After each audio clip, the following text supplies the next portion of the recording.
मुंबई पुणे एक्सप्रेसवेवरची वाहतूक 32 तासांनंतर सुरू झालेली आहे। उलटलेला गॅस टँकर 4 क्रेनच्या सहाय्याने बाजूला करण्यात आला। 32 तासांनंतर उलटलेला हा टँकर बाजूला करण्यात आलाय। अद्याप सुद्धा लोणावळ्याच्या बाजूला मोठी वाहनांची रांग लागल्याचं पाहतोय।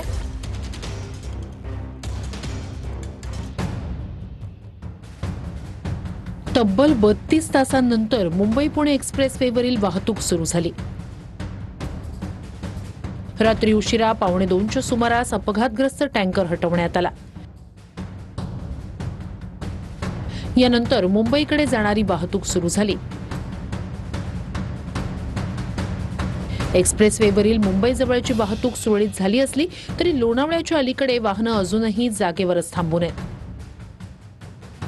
या 32 तासानंतर आपण पाहिलं तर वाहतूक कोंडी जी आहे ती अद्यापही जैसे थी असल्याची परिस्थिती पुणे मुंबई एक्सप्रेस हायवेवर पाहायला मिळते। आणखी 2 ते 3 तास ही वाहतूक कोंडी जी आहे ती अशीच राहणार असल्याची शक्यता जी आहे ती पोलिसांकडून वर्तवण्यात आलेली आपल्याला एकूणच पाहायला मिळत आहे। सरकार भलेही महाराष्ट्र आता थांबणार नाही असा दावा करत असलं तरी एक टँकर उलटल्यामुळे मुंबई पुणे महामार्गाची एक लेन तब्बल 32 तासांपासून ठप्प होती। लहान मुलं, वृद्ध, महिलांसह नोकरीवर निघालेल्या लोकांचे प्रचंड हाल झाले। वाहतूक कोंडीत अडकल्यामुळे चालक आणि प्रवासी हैराण झाले होते। अनेकांना ना जेवण मिळालं ना प्यायला पाणी। जर खायला नाही, पाणी नाही, काय नाही, काय करणार आम्ही? जर माघारी जाता येत नाही, पण आमची गैरसोय। 6 वाजता आम्ही सातारमध्ये आलो, परत ही गाडी आम्ही 10ला पकडली। आम्हाला जेवण नाही, काय नाही, पाण्याची सोय नाही, काय नाही। आता आम्ही खेडे गावातून आलेले लोक आहे, ठोशेघरवरून तिकडून आलोय। मग आम्हाला हे कोण, आम्हाला काही सुधरत पण नाही। या घटनेची गंभीर दखल सरकारनं घेतली। मुख्यमंत्री देवेंद्र फडणवीस यांनी MSRDC कडून टँकर दुर्घटनेचा अहवाल मागवलाय। तर या घटना टाळण्यासाठी वाहतूक आराखडा तयार करण्याचे निर्देश उपमुख्यमंत्री शिंदेंनी दिलेत। लोणावळ्यात बोगद्याच्या सुरुवातीला मंगळवारी संध्याकाळी 5 वाजता टँकर उलटला। अपघातग्रस्त टँकरमधून प्रोपेलिन गॅस नेण्यात येत होता। हा प्रोपेलिन गॅस घातक असल्यामुळेच पुन्हा मोठी दुर्घटना घडू नये म्हणून वाहतूक बंद केली होती।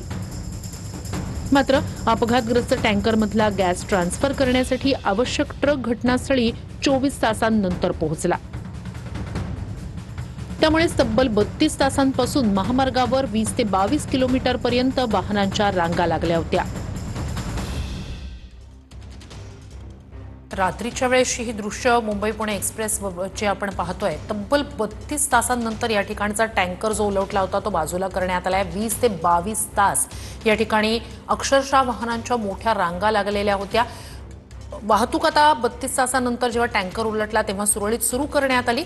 मात्र त्या ठिकाणची जी परिस्थिती आहे रात्रीच्या वेळेच्या वाहतूक कोंडीची ही ड्रोनची दृश्य आपण पाहतोय। तर पुण्याहून मुंबईकडे येणारी ही लेन पूर्णपणे जाम झाल्याचं आपण पाहतोय। एका पाठोपाठ एक वाहनांच्या रांगा लागलेल्या आहेत आणि या सगळ्यात मोठे हाल झाले ते लहान मुलांचे, वृद्धांचे।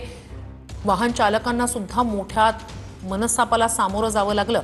मुंबई पुणे एक्सप्रेसवे म्हणजेच मुंबई आणि पुणे यांना जोडणारा हा वेगवान असा द्रुतगती महामार्ग मात्र तोच तब्बल 32 तास वाहतूक कोंडीमुळे बंद होता। आता टँकर रात्री क्लिअर केलेला आहे। आता ह्या हेवी व्हेकल्स ज्या आहेत त्या पण आपण मूव्ह करतोय आणि पुढच्या एक अर्ध्या तासामध्ये हे सगळा हायवे जो आहे तो क्लिअर होईल। मी स्वतः इथे पेट्रोलिंग करतोय आणि इथल्या ज्या गाड्या आहेत त्या मूव्ह करतोय। नाही, टँकर रात्रीच काढलेला आहे। आता ह्या ज्या गाड्या आहेत ह्या आता मूव्ह होत आहेत। पुढच्या अर्ध्या तासात हा पूर्ण हायवे क्लिअर होऊन जाईल।